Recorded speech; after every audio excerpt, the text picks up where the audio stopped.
میں آپ سے شیخ یہ پوچھنا چاہتا ہوں، کوئی ایسی دعا بتا دیں اس فیئر کو اوور کم کرنے کی، جیسے آپ نے ایک تو یہ اللہ اللہ ربی لا اشرک بہ شیئا، اور کچھ ایسے کلمات پتہ لگ جائیں جو دعا کریں تو ایک تقویت ملے؟ تو استغفار جو ہے نا، صحیح، بہت بڑی چیز ہے استغفار کے بہت سارے کلمات حدیث کے اندر آئے. صحیح.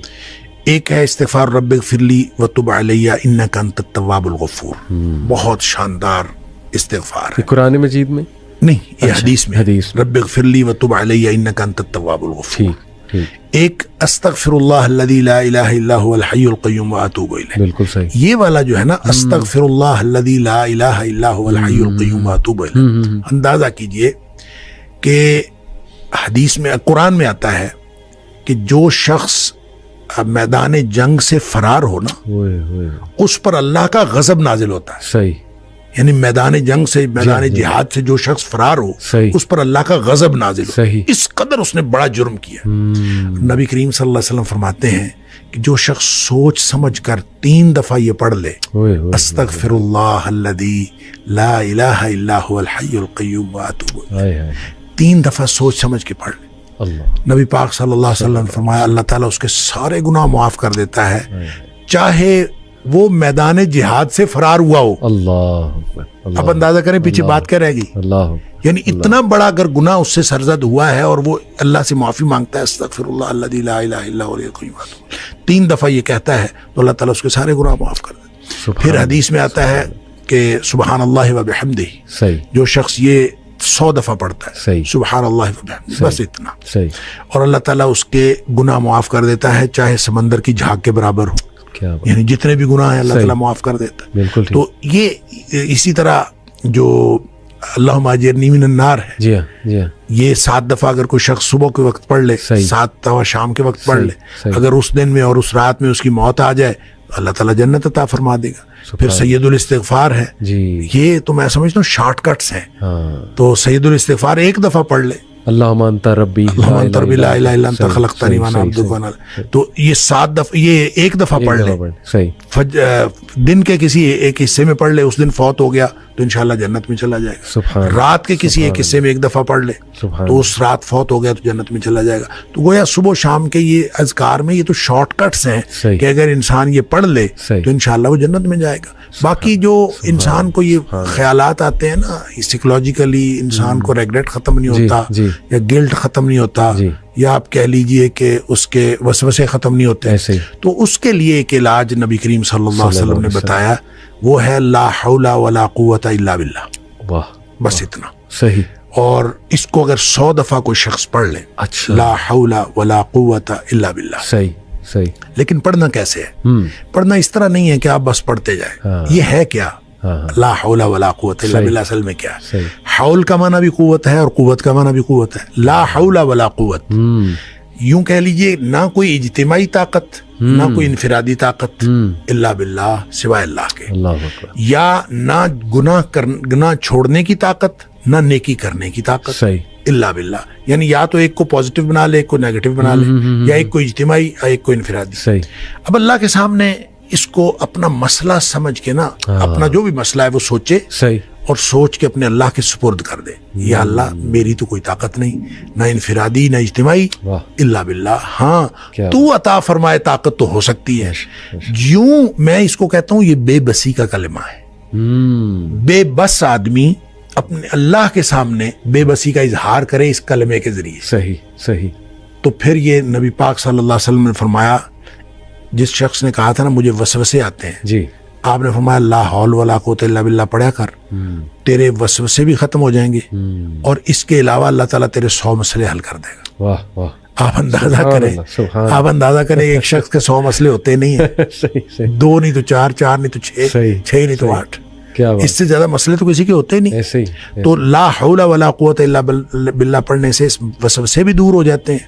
اور اس کے علاوہ، اور وسوسے جب حدیث میں اس کا لفظ وسوسے آتا ہے تو میں اس کا سمجھتا ہوں کہ اس سے مراد سائیکولوجیکل پرابلمز ہیں. تو جتنے سائیکولوجیکل پرابلمز ہیں وہ اس سے حل ہو جاتے ہیں. اللہ کا ذکر ہر اعتبار سے بہترین ہے، لیکن بعض تو بالکل ایسے ہیں جیسے وہ تیر بہدف ہیں. کیا بات. اور یہ شیخ اس کو جنت کے خزانوں میں سے بھی بالکل اس کو لا حول ولا قوت الا باللہ اس کو نبی اکرم صلی اللہ علیہ وسلم نے جنت کے خزانوں میں سے خزانہ بھی قرار دیا.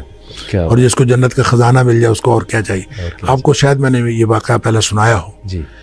میرے والد صاحب رحمۃ اللہ علیہ بہت زیادہ ذکر کیا کرتے تھے جوانی میں. صحیح. اور ہماری دادی بھی بتایا کرتی تھی کہ یہ محی الدین بڑا ذکر کیا کرتا تھا.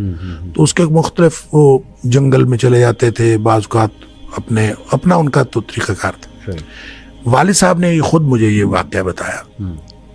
وہ کہتے ہیں کہ مجھے ایک دفعہ یہ حدیث نظر سے گزری کہ جنت کے خزانوں میں سے خزانہ ہے لا حول ولا قوت الا باللہ. تو کہتے ہیں میں نے اس کے بعد باقی سارا ذکر جو ہے کم کر دیا. اچھا.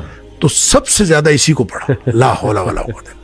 کہتے میں نے یہ سوچا کہ جس کو جنت کا خزانہ مل جائے اس کو اور کیا چاہیے. تو کہتے میں نے صبح و شام کثرت کے ساتھ لا حول ولا قوت الا باللہ بس یہی پڑھا. اصل میں یہ بات والد صاحب نے مجھے اس سوال کے جواب میں بتائی تھی کہ والد صاحب نے کبھی بھی دنیاوی طور پر کوئی کاروبار کوئی جاب نہیں کی. اچھا.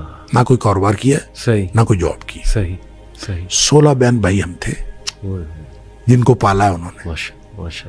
تو میں نے ایک دفعہ ان سے پوچھا تھا کہ ابا جی آپ کو کبھی زندگی میں کاروبار کرنے کا خیال نہیں آیا. ان کا آیا تھا. ان کا کاروبار کا خیال آیا تھا جوانی میں. پھر انہوں نے یہ واقعہ بتایا.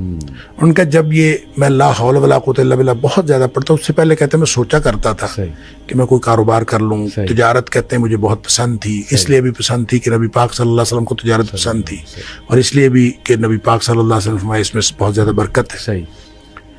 کہتے میں سوچا کرتا تھا کیا نہیں کبھی.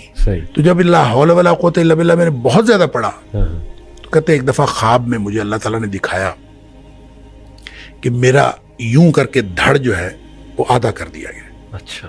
آدھا کر کے مجھ سے الگ کر دیا گیا.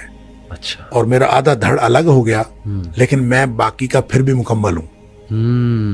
یعنی وہ آدھا دھڑ الگ کر دیا گیا ہے اور میں پھر بھی مکمل ہوں. اور مجھے خواب میں ہی بتایا گیا یہ سمجھایا گیا کہ تیری دنیا ہم نے تجھ سے الگ کر دی ہے. جنت مانگتے تھے نا اللہ تو ہم نے تجھ سے تمہاری دنیا الگ کر دی ہے. تو والد صاحب یہ فرمایا کرتے تھے کہ اس کے بعد مجھے زندگی میں کاروبار کرنے کا خیال بھی نہیں آیا. اس سے پہلے خیال آتا تھا کیا تو پہلے بھی نہیں تھا. سبحان اللہ. اس سے پہلے خیال آتا تھا اس کے بعد کبھی کاروبار کرنے کا خیال بھی نہیں آیا. کیا بات ہے. یہ کاش کی باتیں ہمیں سمجھ لگ جائیں. میں بس ایک اور چھوٹا سا واقعہ آپ ہی کی اس بات سے یاد آ گیا. خالد بن ولید رضی اللہ تعالیٰ عنہ آئی تھنک یہ جو رومیوں کے خلاف جنگ تھی اس میں وہ اکیلے ہی نکل جایا کرتے تھے اور یہ ان کی عادت تھی اکثر پیٹرولنگ کرنے. دشمن کے خیموں تک پہنچ جایا کرتے تھے. دیکھتے تھے کہ کتنے ہیں اور کیا معاملات ہیں ویپنری کون سی ہے. تو صحابہ نے انہیں منع بھی فرمایا کہ آپ جو ہے ہمارے کمانڈر ہیں آپ اکیلے اس طرح نکل جایا کرتے ہیں. تو انہوں نے اس موقع پہ ایک بات کی کہ کیا تم نے حدیث نہیں سنی اللہ کے نبی صلی اللہ علیہ وسلم نے فرمایا کہ وہ انسان جو اللہ کا ذکر کرتا ہے اور جو نہیں کرتا اس کی مثال زندہ اور مردے کی. انہوں نے کہا یہ سارے مردہ ہیں میں زندہ ہوں میں تو اس لیے وہاں پہنچ گیا. تو شیخ یہ اگر ہمارا بلیف بلڈ ہو جائے ذکر میں ایمان کی بات اور یہ ایمان ہمارا بلڈ ہو جائے تو میرا خیال سارے مسئلے حل ہیں. اور بس اختتام یہاں پہ کرتے ہیں شیخ جو آپ نے وہ بدو کی بات بتائی کہ کیا اس کا گمان تھا اللہ رب العالمین کے بارے میں کہ اس نے کہا کہ یا رسول اللہ میرا حساب کون لے گا. تو اللہ کے نبی نے کہا اللہ لے گا. تو وہ جمپے مارتا ہوا گیا. اس نے کہا بس پھر تو میں بخشا گیا. پھر تو میں بخشا گیا. سبحان اللہ. شیخ اللہ آپ کو بہت خوش رکھے. اللہ آپ سے راضی ہو. آپ کا یہ آپ کی باتیں